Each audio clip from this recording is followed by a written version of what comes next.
Days of sewage overflows and no contact orders with the Grand River and Grand Rapids are long gone. That's thanks to a huge effort that started some 3 decades ago. Well, today, city leaders, both past and present, celebrated that accomplishment. 24 Hour News 8's Joe LaFurgie is here with that story. You know, this project was one of the least sexy things ever to come out of City Hall, but when it comes to the health of the Grand River, it was one of the most important. This was a common sight 30 years ago. Raw sewage discharged into the Grand River. That's about the time the city began the long task of separating the sewage that comes from your home and the sewage that runs off the street and sidewalks. The project to separate sanitary and storm sewage into separate systems was important. The old system was subject to overflows during heavy rains, sending both stormwater and raw sewage into the Grand River. It was also costing the city a bundle to treat all that stormwater. Today, past city officials who helped guide the project celebrated with their current day counterparts. Nearly 3 decades and $400 million later, not 1 gallon of raw sewage flows into the Grand River from the city of Grand Rapids these days. Here we are. You began the long task of separating the sewage that comes from your home and the sewage that runs off the street and sidewalks.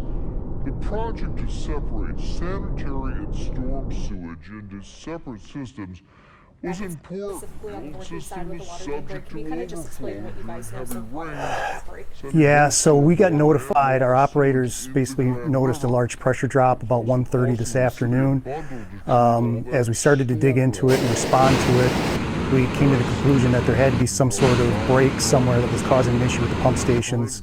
And lo and behold, we did find an issue in the Union and near Union and Leonard. It's in a very remote area along the Carrier Creek area where there is a break. It's very close to a transmission water main that comes out of our Livingston pump station, supplies the northeast side, Knapp Tank, Dean Lake Service Center.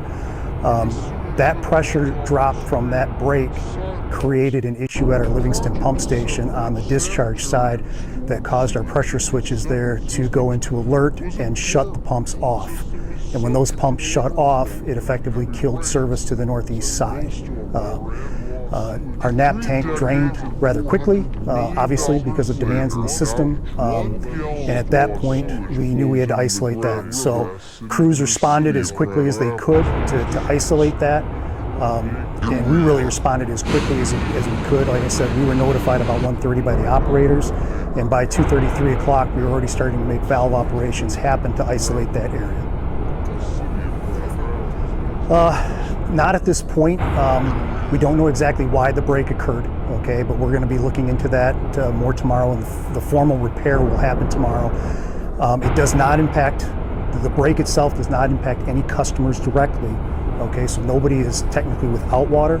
It's just a large chunk of the area is compromised with potential water that may have been compromised with the loss in pressure in the system. In the neighborhood of probably about 20,000 customers. We have over 80,000 accounts in our system, actually 81,000 accounts in our system. We serve a population of about 325,000 people.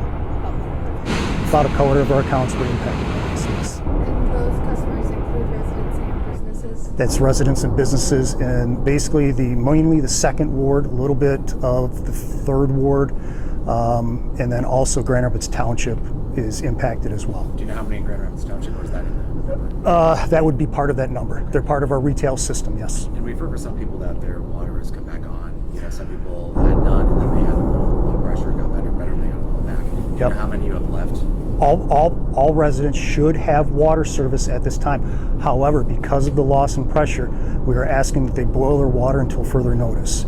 Our intent is, we've already been talking with Eagle, our intent is to begin sampling tomorrow into Tuesday.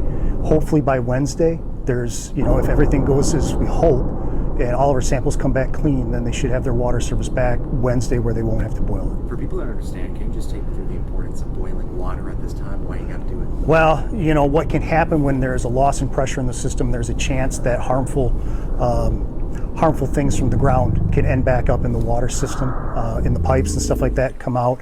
So if you boil it, you're essentially killing off any pathogens, things like that. Are we concerned about lead right now? You should not, no. The issues with lead are not an issue. They're not affiliated with this in any way, shape, or form. And was this It's not. It's not. This is in actually a kind of a remote area. Like I said, it's in the Coldbrook or Carrier Creek, Coldbrook area, down in a remote area there. And how did this impact the community with residents and people responding to it? Well, we started getting calls coming in about 1:30. I think the first one that I saw from our after-hour service was about 1:31 this afternoon, talking about